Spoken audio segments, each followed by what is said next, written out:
और परमेश्वर आज की सुबह आपसे बातें करने जा रहा है।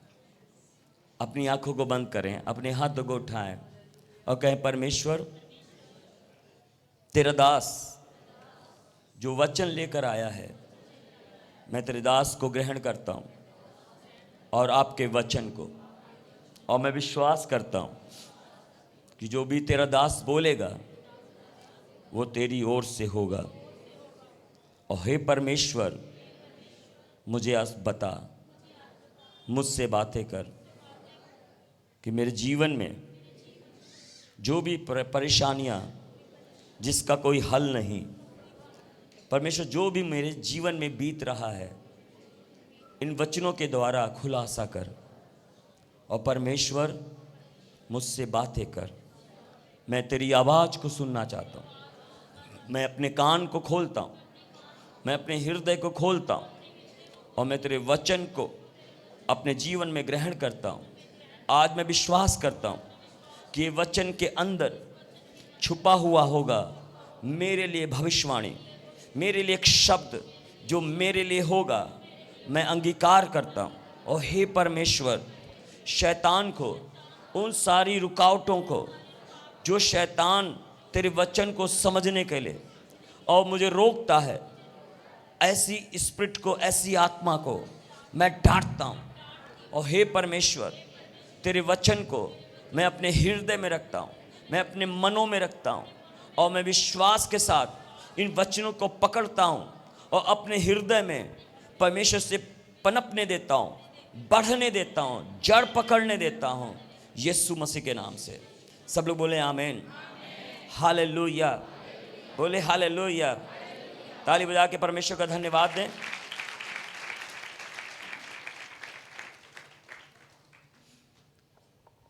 परमेश्वर का वचन कहता है कि जब परमेश्वर किसी का फेवर करता है, जब परमेश्वर किसी का सपोर्ट करता है, वो व्यक्ति चाहे दुनिया के लोगों के बीच में शायद वो सम्मान ना पाने वाला हो, शायद उसकी दुनिया में लोगों के बीच में उसकी इतनी वैल्यू भी ना हो, लोग उसे तुच्छ जाने, लोग उससे बेकार समझें, लोग उसके साथ खड़े हों या ना हों, वैल्यू नहीं रखता उसके पास पैसा है या नहीं है, वैल्यू ये नहीं रखता कि वो एजुकेट है या नहीं है, मगर वैल्यू ये रखता है आपकी लाइफ में कि आपके साथ परमेश्वर खड़ा है, आपका फेवर कर रहा है, आपका सपोर्ट कर रहा है, आपका साथ दे रहा है।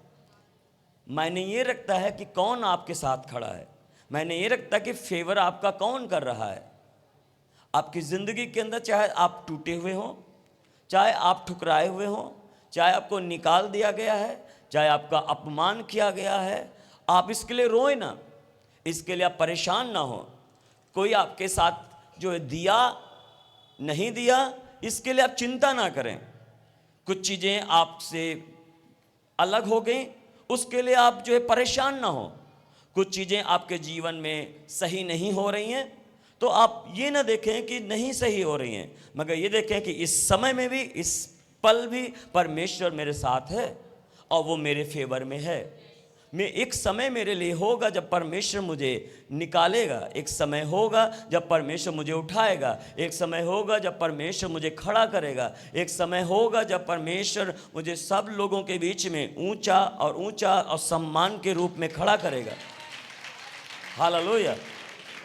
मैं कभी भी अपनी लाइफ के अंदर ये नहीं देखता कि लोग मेरे बारे में क्या सोचते हैं, मैं कभी ये नहीं सोचता कि लोग मेरे बारे में कह क्या रहे हैं, मैं कभी भी इस बात की ओर ध्यान नहीं देता कि लोग मेरे बारे में लोगों से क्या कह रहे हैं, मगर मैं इस बात पर ज़्यादा ध्यान देता हूँ कि मेरा परमेश्वर मेरे बारे में क्या समझता है, मेरा परमेश्वर मेरे बारे में क्या कह रहा है, मेरा परमेश्वर मेरे साथ है। मैं अंगीकार करता हूँ इन वचनों का जो आज आपके बीच में मैं डालने जा रहा हूँ, मैं बोने जा रहा हूँ।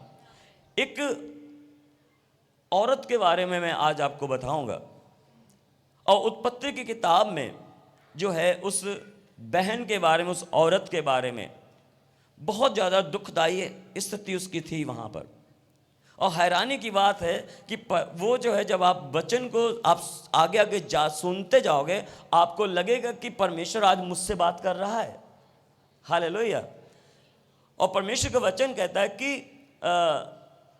उसके पिता जो है लाबान थे, और ये जो बेटी थी, दो बहनें थीं, एक लिया और एक राहेल। आमीन, हालेलुया। और परमेश्वर के वचन जब आप पढ़ोगे तो उत्पत्ति 29 अध्याय और उसके 16 वचन में, 16 वचन में यहाँ पे लिखा हुआ है कि जो लाबान की जो बड़ी बेटी जो लिया थी, वो जो है अपनी उसकी स्थिति के बारे में बताया गया। जब आप सेकंड वचन खोलोगे तो वहाँ लिखा है उसकी जो आंखें थी वो ठीक से काम नहीं करती थी, धुंधली थी, वो ठीक से देख नहीं पाती थी, वो आंखों से कमजोर थी। वो आप समझ गए, उसकी बॉडी को देखो, आप उसके शरीर को देखो तो वो एक तो उसकी आंखें दूर तक नहीं देख सकती थी, वो क्लियर नहीं देख पाती थी वो, और दूसरा इतनी जो है वो सुंदर नहीं थी वो। सेकंड, कोई फोन पे बात नहीं करेगा मुंह छुपा के, सुने मेरी बात। उसकी बहन के बारे में लिखा हुआ है कि वो तो जो है इतनी सुंदर थी और रूपवती थी। वो जो राहेल थी वो बहुत ही सुंदर, बहुत ही खूबसूरत थी वो।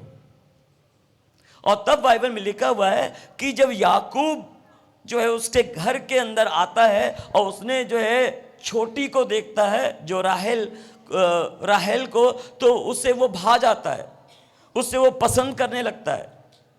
और तब वहां पे लिखा हुआ है कि जो लाबान था जिसके घर में ये काम करता था, वो तब अपने जो है मालिक से कहता है, और उसके रिश्ते में मामा लगता है, और तब कहता है कि जो है अपनी बेटी को जो राहेल है मेरे संग मैरिज करा दे, विवाह करा दे। और तब लाबान ऐसे कहता है कि अगर तू इसके संग मैरिज करना चाहता है तो 7 साल तुझे मेरे घर में काम करना होगा। और 7 साल राहेल के लिए, क्योंकि छोटी थी वो, सुंदर थी वो उससे पसंद करता था। और तब बाइबल में लिखा है कि राहेल ने क्या, राहेल के लिए उसने 7 साल उसने मेहनत किया, काम किया वहां पे बिना पैसे के। और तब वहां पर लिखा है कि जब लाबान ने देखा कि 7 साल हो गए और याकूब को बुलाया, बोला ठीक है मैं तुझे तेरी मैरिज करवाता हूं। और तब उसने धोखा दिया और धोखे से बड़ी बेटी को, लिया को ले जाकर उसके संग मैरिज करवाई। और रात के समय वो लिया के पास गया, क्योंकि उस समय में लाइट नहीं होती थी और लिखा दिया जलता था। और लिखा जब सुबह उठा तो जब देखा तो अरे मेरे बगल में लिया है जो बड़ी है, जो बड़ी बहन के संग मेरे ससुर ने मैरिज कर दी, मुझे धोखा दिया है। और तब बाइबल में लिखा इसी कारण, क्योंकि वो याकूब उसे पसंद नहीं करता था, मगर लिया अब उसकी पत्नी बन गई थी। और परमेश्वर का वचन कहता है कि अब वो अपने ससुर के पास जाता है और ये कहता है कि तुमने मुझे धोखा दिया, तुमने तो राहेल के संग मेरी मैरिज करानी, तुमने लिया के संग मेरी मैरिज क्यों करवाई। शायद आज आपके जीवन के अंदर कुछ ऐसा धोखा आपको मिला हुआ है, ऐसे कुछ लोगों ने आपको चीट किया है, मगर याद रखें परमेश्वर आपके साथ, आपके फेवर में खड़ा हुआ है। आपको चिंता नहीं करना है। जो धोखा जो आपको मिला है, परमेश्वर आपको उसका बदला कई गुना आपको देने जा रहा है।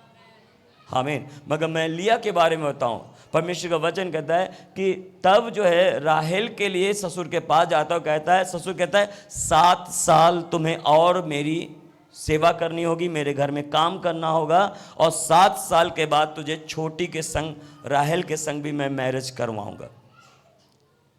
अब बात यह है कि लिया का क्या होगा।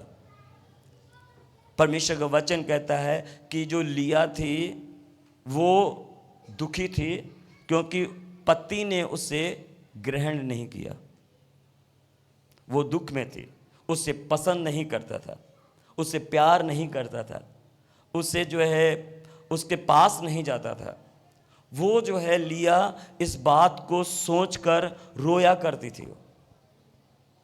और वो जब देखती थी अपने घर में कि मेरा पति जो है राहेल से बात कर रहा है, उससे हंस रहा है, उससे मुस्कुरा रहा है, मुझसे नहीं मुस्कुराता, मुझसे बात नहीं करता, मेरी ओर देखता नहीं, जब मैं उसकी पत्नी हूं तो मेरी ओर ध्यान नहीं देता है, वो दुखी है।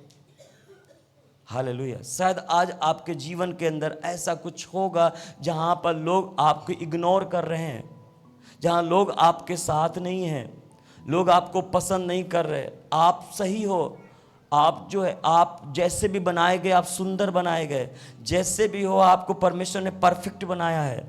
मगर याद रखें कि शायद आप लिया की कहानी आपकी हो सकती है, शायद आप उन सिचुएशन में होंगे। बाइबल में लिखा है कि जब आप उसका 31 वचन पढ़ोगे, 29 का 31 वचन, तो यहाँ पे इस प्रकार से लिखा है, जब यहोवा ने देखा कि लिया अप्रिय हुई, तब उसने उसकी कोख खोल दी और राहेल बांझ रही। हालेलुया। परमेश्वर किसके फेवर में आया? परमेश्वर किसका साथ दिया? परमेश्वर का वचन कहता है परमेश्वर ने लिया का साथ दिया, क्योंकि बाइबल में लिखा है कि लिया को वो पसंद नहीं करता था, उसे दिल से ग्रहण नहीं किया, उसे प्यार नहीं दिया, उसे वो इज्जत नहीं मिली, उसे वो वैल्यू नहीं मिली। मगर लिया के लिए परमेश्वर साथ दिया, परमेश्वर फेवर में आया। आज शायद आपके जीवन के अंदर कुछ लोग ऐसे होंगे जो आपको उसी तरीके से देख रहे होंगे, और शायद आप कहीं पे दुख में, तकलीफ में, परेशानी को उठा रहे होंगे, और आप ये सोच रहे होंगे कि ये मेरे साथ ऐसा क्यों हो रहा है। शायद आप ऐसा सोच रहे होंगे कि मेरे दुख को कौन समझ रहा है, मेरा पति नहीं समझ रहा, मेरे घर के लोग नहीं समझ रहे, मेरी दिल की बात को कोई, मैं किसको बताऊं, मैं किसको समझाऊं जाकर। मगर परमेश्वर का वचन कहता है कि परमेश्वर ने वहां काम किया, लिया की कोख को परमेश्वर ने खोल दिया और राहेल की कोख को परमेश्वर ने बंद कर दिया। हालेलुया। बाइबल में लिखा है कि तब जो है उसने 32 वचन को पढ़ोगे तो वहां पे लिखा हुआ है कि पति जब उसके पास गया, लिया के पास, तो उससे एक बेटा उत्पन्न हुआ। देखो, पति उस लेवल तक उसे ग्रहण नहीं किया, मगर एक सेक्सुअली रिलेशन बनाया उससे, अपने पत्नी के साथ, क्योंकि अब पत्नी है, अब उसे छोड़ नहीं सकता है। और तब बाइबल में लिखा है कि जब वो अपने याकूब अपनी पत्नी के पास, लिया के पास गया, तब बाइबल में लिखा एक पुत्र उत्पन्न हुआ, एक बेटा परमेश्वर ने उसे दिया, और तब उस बेटे का नाम उसने जो है रूबेन रखा। हालेलुया। 32 वचन में लिखा है। और वो कहती क्या है? वो ये कहती है कि यहोवा ने मेरे दुख पर दृष्टि की है। अपने बच्चे का नाम ये रखती रूबेन, और रूबेन के नाम का अर्थ है यहोवा ने मेरे दुख का हाल देखा है। आज आपके जीवन के अंदर आपके दुख पर देखने वाला, आपके बुरी स्थितियों को समझने वाला, आपकी परेशानी को समझने वाला शायद कोई ना हो, कोई आपसे कोई मतलब भी ना रखता हो। दुखी है, दुखी है, छोड़ दो इसको दुख के हालात में। नहीं, आपका परमेश्वर ऐसा नहीं है जो आपको दुख के हालातों में छोड़ दे। वो शायद आज यहां पे आप किसी तरीके से, किसी बात में आप दुखी हो और आपकी दुख को कोई देख नहीं रहा, आपको कोई समझ नहीं रहा, आपकी पीड़ा को कोई जान नहीं रहा, आपके मन की बात को कोई समझ नहीं रहा है। मगर एक बात मैं कहूंगा, वो परमेश्वर यहोवा, वो लिया क्या कहती है? परमेश्वर ने मेरे दुख की स्थिति में मेरी ओर दृष्टि किया, मुझे उसने देखा। शायद आज आपको कोई नहीं देख रहा है, मगर परमेश्वर यहोवा आपको देख रहा है कि मेरी बेटी दुखी है, अब मेरा बेटा परेशान है, ये समस्याएं उनके जीवन में चल रही है, ये मुश्किलें उसके जीवन में चल रही हैं, ये आंसू बहा रही है। आज इसके पास खाने के लिए नहीं है, आज इसके पास पहनने के लिए नहीं है, शायद इसके घर के अंदर बहुत सारी परेशानियां चल रही हैं, और वो अंदर अंदर रो रही है, घुटी जा रही है, मरी जा रही है। मगर याद रखें,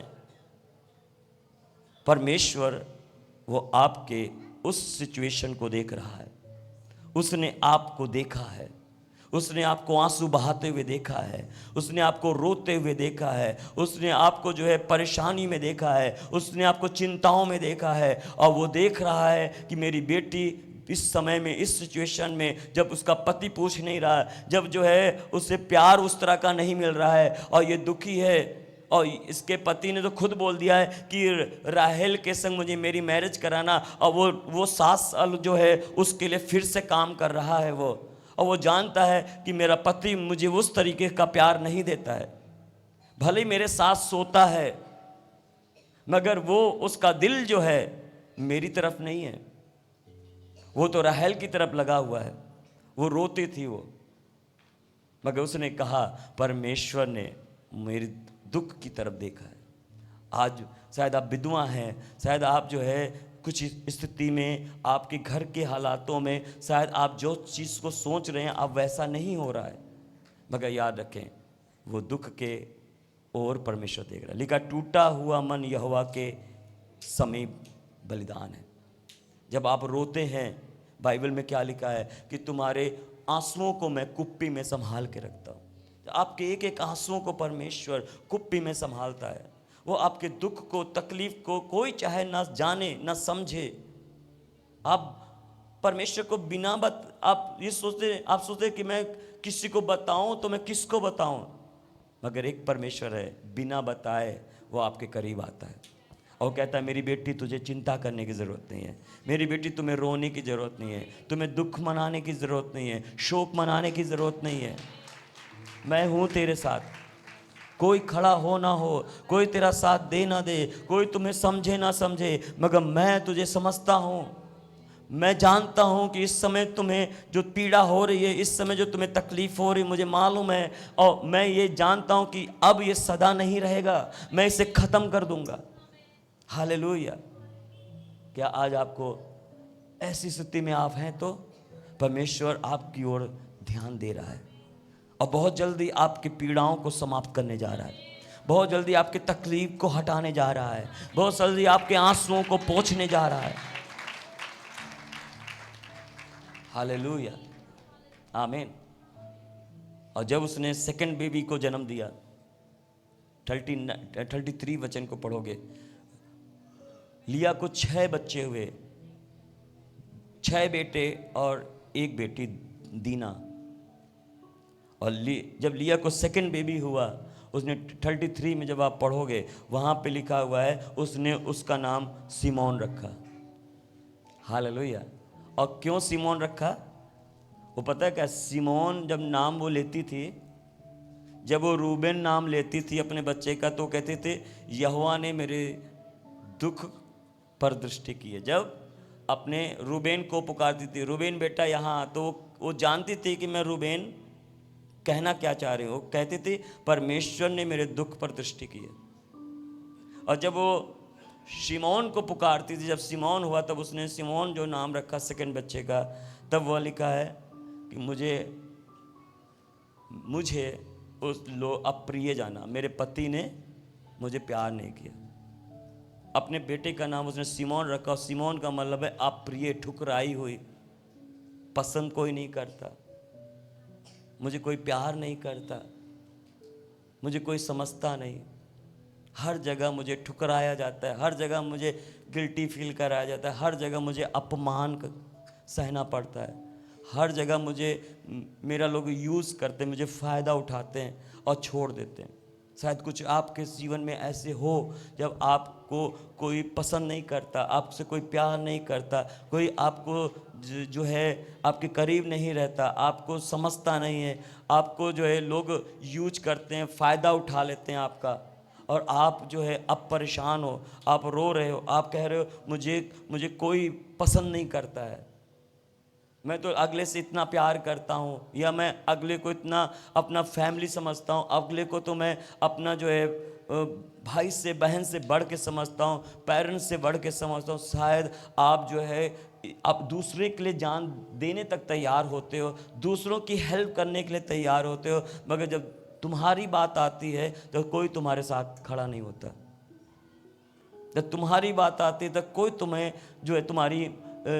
जो है सहायता नहीं करता, और आपको लगता है कि मैं जो है मुझे कोई समझता नहीं, मुझे कोई ख्याल नहीं रखता, मुझे कोई प्यार नहीं करता है।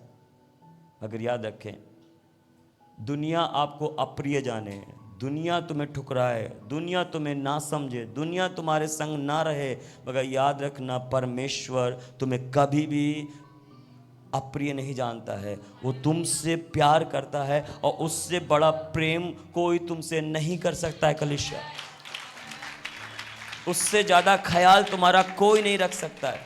यहाँ तक कि माता पिता भी तुम्हें उतना प्यार नहीं दे सकते जितना प्यार तुम्हें परमेश्वर करता है। शायद पति ना करें, शायद बच्चे ना करें, मगर उतना प्रेम परमेश्वर तुम्हें करता है। कहता है मैं तुझे जिंदगी भर ठुकराऊंगा नहीं, मैं जिंदगी भर मैं तुझे तेरा साथ दूंगा, जिंदगी भर मैं तेरे संग खड़ा रहूंगा। लिखा जगत के अंत तक, दुनिया के अंत तक मैं तेरे सर्वदा तुम्हारे संग रहूंगा। लोग छोड़ दें, लोग चले जाएं, लोग तुम्हें ठुकराएं, लोग अप्रिय समझें तुम्हें, लोग तुम्हें ताना मारे, मगर परमेश्वर तुम्हारे साथ रहेगा और वो हमेशा तुम्हें प्यार करता रहेगा। लिया ये कह रही थी, जब वो कहते थे सिमोन बेटा यहां आता, वो ये कहते थे कि मुझे मेरे पति ने मुझे प्यार नहीं दिया, मगर वो परमेश्वर को कहती थी परमेश्वर तू मुझे प्यार करता है। कितने लोग आज समझ रहे हैं मेरी बात को? हालेलुया। दूसरा तीसरा, जब उसका तीसरा बच्चा हुआ, उसने अपने बच्चे का नाम 34 वचन को पढ़ोगे तो वहाँ लिखा है कि उसने लेवी रखा। याकूब के 12 गोत्र, 12 संतानें हुई, जिसमें से 6 संतानें लिया से हुई और राहेल से 2 बच्चे हुए, और उसकी आगे की लौंडी से, है ना, जो घर जैसे दासी है उसको लौंडी भी, दासी भी बोला गया, उससे 4 बच्चे हुए। मगर लिया से 6 बच्चे हुए, और 6 बच्चों में सबसे होल्ड करने वाले स्ट्रांग जो है गोत्र बने ये 6 के 6। हालेलुया। क्या परमेश्वर ने लिया को ठुकरा दिया? परमेश्वर क्या लिया को भूल गया? नहीं, परमेश्वर लिया को नहीं भूला। हालेलुया। जब उसने तीसरे बच्चे का नाम रखा तो उसने कहा लेवी, और इसका मतलब है वो क्या करते थे, इतना मैंने अपने पति को बच्चे दिए हैं, क्योंकि उस समय बच्चा होना बहुत ज़रूरी है। एक कमाल की बात बताऊं, वो ये सोचती थी कि जब मैं बच्चे पैदा कर रही हूँ तो मेरा पति बेटा ही बेटा मिल रहा है, उससे वंश उसको मिल रहा है, तो करीब आएगा मेरा पति, मुझे मेरे पास आएगा। अब जब राहेल का मैरिज हुआ, बच्चे नहीं हुए। 30 अध्याय उसका 1 वचन 2 वचन खोलें। लेकिन जब राहेल ने देखा कि याकूब के लिए मुझे कोई संतान नहीं होती, तब वह अपने बहन से डाहा करने लग गई। किससे डाहा करने लगी? जब उसने सेकंड मैरिज हो गई, ये उसकी उस चैप्टर की बात है कि जब लिया की राहेल की मैरिज हो गई, उसने कर भी लिया सेकंड मैरिज, और जब वो उसके पास गया तो वहाँ लिखा है कि उससे कोई संतान नहीं हुई। और जब आप 31 वचन पढ़ोगे तब लिखा है लिया की कोख तो परमेश्वर ने खोली, मगर राहेल की कोख को परमेश्वर ने क्या किया था? बंद कर दिया था। इसका मतलब ये है कि लिया को कौन प्यार कर रहा था? परमेश्वर। मगर राहेल के लिए, जो उसका पति राहेल से प्यार कर रहा था, मगर परमेश्वर उसके फेवर में नहीं था वो। और तब बाइबल में लिखा है कि वहाँ की राहेल ने देखा कि याकूब के लिए मुझे से कोई संतान नहीं होती, तब वह अपने बहन से डाहा करने लगी, ईर्ष्या करने लगी, क्योंकि उसके 6 बच्चे हो चुके थे। और याकूब से कहा मुझे भी संतान दे, नहीं तो मर जाऊंगी। हाँ, आप समझ पाए मेरी बात? तो परमेश्वर किसके फेवर में? परमेश्वर किसको प्यार कर रहा है?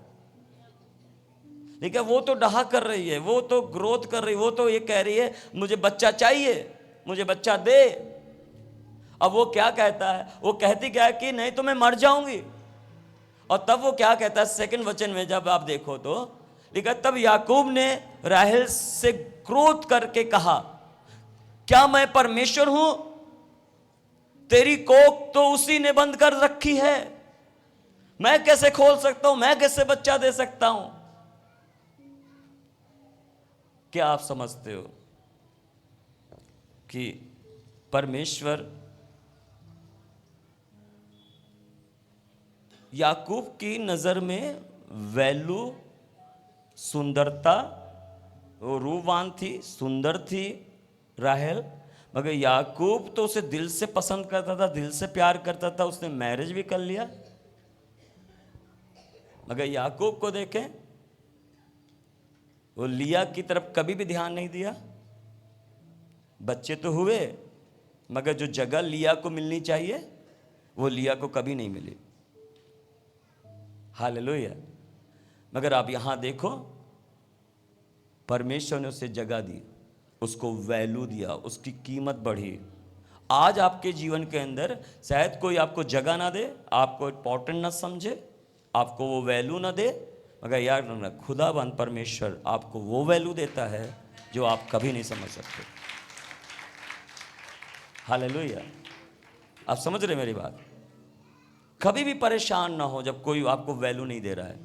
कभी भी आप जो है उस व्यक्ति की तरफ ध्यान ना दो जो आपको खास नहीं समझता है। हालेलुया। मगर याद रखना, परमेश्वर तुम्हारे साथ है। राहेल परेशान थी, वो अपनी बहन को देखा करती थी, गुस्सा आता था उसको। वो यहाँ तक कहती, मुझे बच्चा नहीं देगा तो मर जाऊंगी मैं। और वो कह रहा, परमेश्वर ने तेरी कोख बंद कर रखी। वाकई परमेश्वर ने बंद कर रखा था। हालेलुया। मगर एक चीज़, जब उसने लेवी को जन्म दिया, वो ये सोचती थी कि अब की बार मेरा पति दिल से मेरे पास आएगा। हालेलुया। मगर ऐसा नहीं हुआ। जब आप उसका 34 वचन 29 का 34 वचन आप खोलोगे, वो उम्मीद थी उसको, उसे एक आशा थी कि मेरा पति मेरे पास आएगा। शायद कुछ चीज़ें आपने आशा रखी हुई है, कुछ उम्मीद आपने रखा हुआ है, और शायद आप उस उम्मीद को, उस आशा को आप पूरा होता हुआ नहीं देख रहे। एक उम्मीद के संग आप जी रहे हो, सोच रहे अब की बार हो जाएगा, अब की बार हो जाएगा, अब की बार ऐसा हो जाएगा, मगर नहीं हो रहा है। हालेलुया। कुछ चीज़ें आपके साथ नहीं हो रही हैं। आपने आशा रखा है, आपने फेथ रखा है, आपने विश्वास रखा है, मगर वो चीज़ें जो आप चाह रहे हो नहीं हो रहा है। हालेलुया। आप समझ रहे हैं मेरी बात? आप सोच रहे हो कि, आप ये सोच रहे हो कि वो मनुष्य, वो मेरा पति, वो व्यक्ति मेरी ओर देखेगा, वो मेरा साथ देगा, वो मेरे संग खड़ा होगा।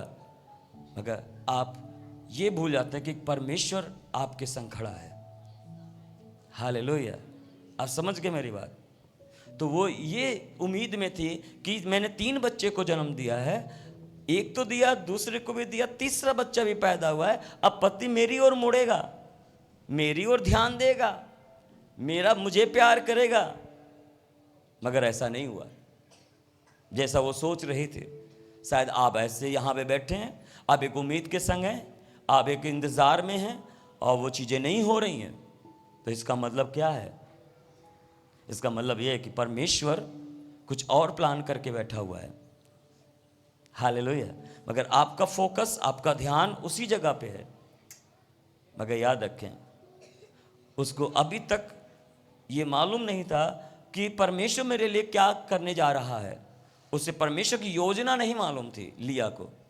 मगर जब चौथा बच्चा हुआ, उसने अपने चौथे बच्चे का नाम उसने ये रखा, यहूदा। हालेलुया। यहूदा का मतलब है मैं यहोवा का धन्यवाद करती हूँ। उसने अभी तक परमेश्वर की ओर आत्मिक रूप से बढ़ी नहीं थी। वो जब ये चौथा बच्चा हुआ यहूदा, तब वो आत्मिक रूप से परमेश्वर की ओर ग्रो करी। वो पहले कुछ समय तक वो संसारिक थी, वो आत्मिकता की ओर बढ़ी नहीं, परमेश्वर की ओर बढ़ी नहीं, मगर फिर भी परमेश्वर उसके फेवर में था। शायद तब भी परमेश्वर आपका साथ दे रहा था जब आप परमेश्वर के करीब नहीं थे।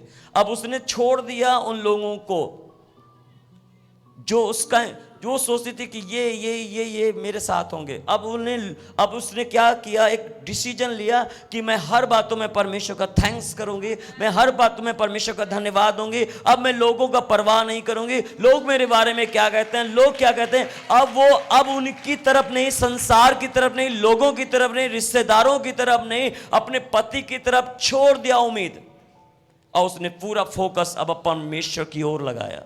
जिस समय आप अपने उम्मीद को छोड़कर लोगों की ओर से निगाहों को हटाकर अपना 100% अपने परमेश्वर की ओर लगाते हैं, और अब परमेश्वर को वैल्यू आप देते हो, परमेश्वर को थैंक्स आप करते हो, जब आप आत्मिक रूप से अपने आप को परमेश्वर के संग जोड़ते हो, तो अब वो सही मायने में वो सही डायरेक्शन में लिया आई, और उसने अपनी लाइफ से जो बच्चे को जो अपनी कोख से जन्म दिया उसका नाम यहूदा रखा, और वो कहती है मैं परमेश्वर का धन्यवाद करती हूं। कब वो धन्यवाद दे रही थी?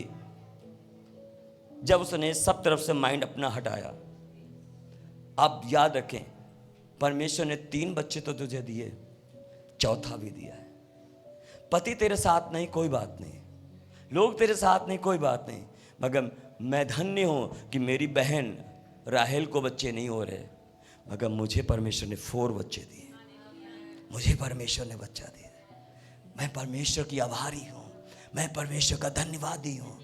परमेश्वर ने मुझे इतना प्यार किया, मुझे परमेश्वर ने मेरा ख्याल रखा, परमेश्वर ने मेरा यहाँ ध्यान दिया, परमेश्वर ने मेरे यहाँ साथ दिया। मैं परमेश्वर को थैंक्स करती हूँ।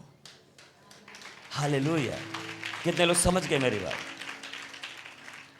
क्या आज आप ऐसा थैंक्स करने के लिए तब भी तैयार हैं जब कोई, फिर भी आप ये उम्मीद और सब चीज़ों को छोड़कर अब आप परवाह नहीं करते, कोई सोचे समझे जाने कुछ भी, मैं किसी की परवाह नहीं करती, मैं ये परवाह करती मेरा परमेश्वर मेरे साथ है। हालेलुया। क्या आज आप ऐसा कह सकते हो? हालेलुया।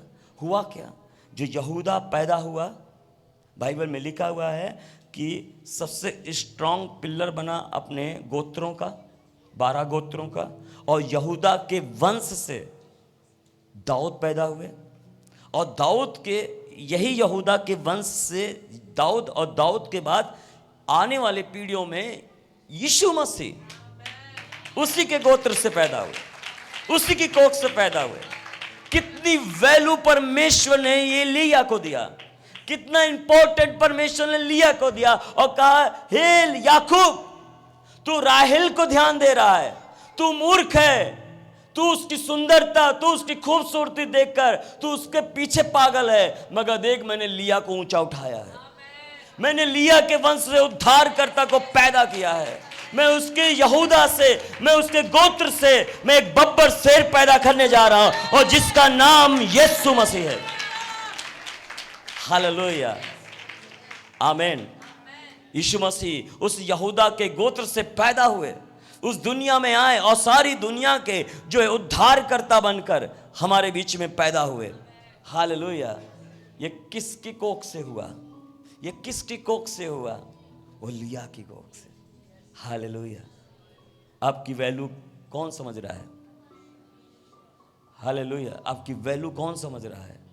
वो परमेश्वर। इसलिए डोंट वेरी, चिंता ना करो, परमेश्वर नेक्स्ट प्लान उसके पास है, नेक्स्ट योजनाएं उसके पास है। आपके लिए कदम, एक रास्ता परमेश्वर खोल रखा है, एक ऐसी चीज़ों को बना रखा है। एक दिन जब आप हाई लेवल पे तुम होगे, एक दिन जब तुम्हें, तब लोग वो वैल्यू तुम्हें देंगे। पति ने तुझे दिया नहीं दिया, लोगों ने दिया नहीं दिया, मगर अब सारा संसार तुम्हारी वैल्यू समझेगा। हालेलुया। जोर से ताली बजा के प्रभु का धन्यवाद दें। आमीन। क्या समझ पा रहे हैं मेरी बात? हालेलुया। और उसने 5वें बच्चे को जन्म दिया, उसका 17 और 18 वचन, 30 अध्याय 17 और 18 वचन को जब आप निकालोगे, तब वो कहती है मैं इस बेटे का नाम क्या रखता हूं? इसकार, है ना? और उसका मतलब ये है, लिया ने जब उस बेटे का नाम इसकार रखा, तब उसने जो है ये कहा, यहोवा ने मेरी मेहनत का फल दिया है। हालेलुया। आप समझ गए मेरी बात? तो शायद आप मेहनत कर रहे हैं, आप काम कर रहे हैं, आपको कीमत नहीं मिल रही है, आपको मेहनत का फल नहीं मिल रहा है। लिया ने सारी ज़िंदगी जो है अपनी बहन से ज़्यादा अपने पति का ख्याल किया, बहुत उसके लिए सेक्रीफाइस किया, बहुत जो उसने बच्चे को भी जन्म दिया, उसके लिए देखभाल करती, उसके लिए सेवा करती, अपने घर को देखती, परिवार को देखती कि नहीं इतना कुछ करने के बाद भी मुझे क्या मिल रहा है। उसने ये नहीं कहा कि मुझे क्या मिला, उसने ये कहा परमेश्वर ने मुझे मेरी मेहनत का फल, मेरी मजदूरी मुझे दी है। बोलो हालेलुया, हालेलुया। 17 और 18 वचन में जब आप अपने जीवन के अंदर होते हैं, परमेश्वर आपकी लाइफ के अंदर, वो परमेश्वर आपको उस कीमत को देता है शायद कोई दे या ना दे, आपको परवाह नहीं करनी। आप अपना काम कर रहे, आप अपना टाइम दे रहे, आप जो है ये नहीं कह रहे कि मुझे मिलना है, मुझे मिलनी चाहिए, मुझे कीमत मिलनी चाहिए, मैं घर में, इस घर में मैरिज करके आई हूँ, मेरा कोई ध्यान नहीं देता, मेरा कोई समझ नहीं रहा है। आप छोड़ो, आप अपना फ़र्ज निभाओ, अपना काम करो, अपनी सेवा करो। परमेश्वर एक टाइम आपके जीवन के अंदर, उसी घर के अंदर प्रभु आपको बहुत कुछ देगा। हालेलुया। शायद आप अपने प्रभु के लिए सेवा कर रहे, आप प्रभु के लिए काम कर रहे, आप कोई भी जो है चीज़ों में आप अपने आप को टाइम दे रहे, याद रखना शायद उसकी कीमत को कोई ना दे, मगर परमेश्वर एक टाइम आएगा जो आपको एक बड़ी कीमत आपको देगा। आपको सारा कुछ जो आपने किया है उसका बहुत बड़ा प्रतिफल इनाम के रूप में परमेश्वर आपको देगा। बोलो हालेलुया। लिया ने कहा मैं जो इतने साल तक मैं इस घर में रही, इतने साल तक मैं जो है मेहनत किया, इतने साल तक मैंने जो है अपने पति की देखभाल की, मगर परमेश्वर ने मुझे मेरी सारी मेहनत दी है। हालेलुया। क्या आपको मालूम है परमेश्वर के पास आपकी हर एक चीज़ का रिजल्ट है? कितने लोग समझ रहे हैं मेरी बात? हर चीज़ का एक रिजल्ट है। जो कुछ भी आप कर रहे हो प्रभु के नाम से करो, प्रभु के लिए करो, आपको देखो फल मिलने जा रहा है, फल मिलने जा रहा है। कितने लोग तैयार हैं उस फल को रिसीव करने के लिए? हालेलुया। इसलिए आप लिया के समान आ जाओ और अपने उस स्थिति में अपने पर ये कहो कि मुझे कोई जानता या समझता जो मेरी वैल्यू को नहीं समझता, मगर मैं खुदाबंद प्रभु का धन्यवाद देते, मेरे परमेश्वर ने मुझे सारी फल, मुझे मेहनत का फल मुझे परमेश्वर ने दिया है। हालेलुया, आमीन। आप समझ रहे मेरी बात? और लास्ट जब 30 अध्याय उसका 19 और 20 वचन को पढ़ोगे तो छठे बेटे को उसने जब जन्म दिया तब उस बेटे का नाम उसने रखा जबूलून। और जबूलून का नाम का अर्थ है निवास।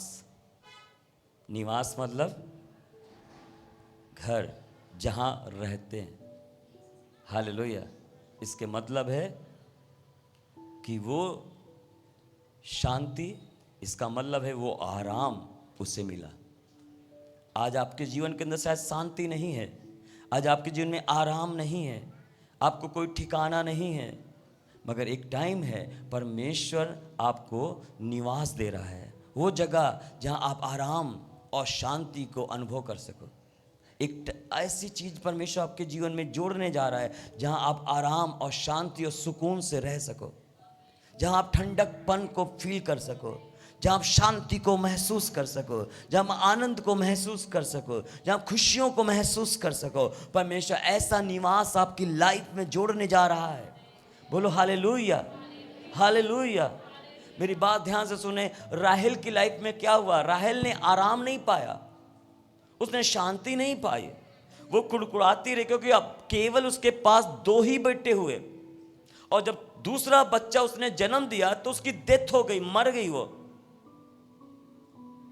मगर लिया देखो, वो उसने पूरी उम्र को पाया। पता है लिया जब उसकी डेथ हुई, जब वो पूरी उम्र को भोग कर गई, तो पता है उसे कहाँ रखा गया? अब्राहम ने जो सारा के लिए जो जमीन खरीदी थी और जिस जमीन पे सारा को दफन किया गया था, और जो है वो जमीन पे जो है अपने पूर्वजों की जमीन पर, एक आशीष में जमीन पर लिया को भी दफनाया गया। आराम। मगर राहेल, उसे वहां कब्र नहीं मिली, उसे रास्ते में लिखा है, मुझे याद नहीं स्थान का नाम, कि उसे रास्ते में ही जब वो उस एक जगह पर उसे ऐसे ही दफना दिया। हालेलुया। मगर लिया अपने वंशजों के साथ कब्र में गई। जब प्रभु आएगा, जब प्रभु आएगा तो हम उसके साथ उस निवास स्थान में होंगे। हालेलुया। उस स्थान में होंगे अपने प्रभु के साथ। क्या विश्वास है आपको? हालेलुया। मैं अपने प्रभु के संग उस निवास स्थान में होंगी, उसके संग रहूंगा, मैं उसके संग रहूंगी, क्योंकि मैंने विश्वास के संग चला और अपने आप को बनाए रखा, अपने आप को दृढ़ रखा, अपने आप को मजबूत रखा, और मेरा प्रभु मौत की घड़ी तक मेरे संग रहा और मेरे चारों ओर मुझे शांति दिया, आराम दिया। हालेलुया। मेरी बहन कुड़कुड़ाती थी, उसके अंदर जहर भरा हुआ था, उसके अंदर अशांति थी, मगर मेरे अंदर शांति थी, क्योंकि जब मैं अपने बच्चों को देखा करती थी। हालेलुया। आप समझ गए मेरी बात? तो कुछ लोग होंगे जो आपके संग कुड़कुड़ाने वाले, आपके विरोध में बोलने वाले, मगर उनकी परवाह कभी नहीं करना है। मगर परमेश्वर तुम्हें हर जगह तुम्हें धीरज, शांति और आराम और चैन और सुकून देता रहेगा। कितने लोग समझ रहे मेरी बात?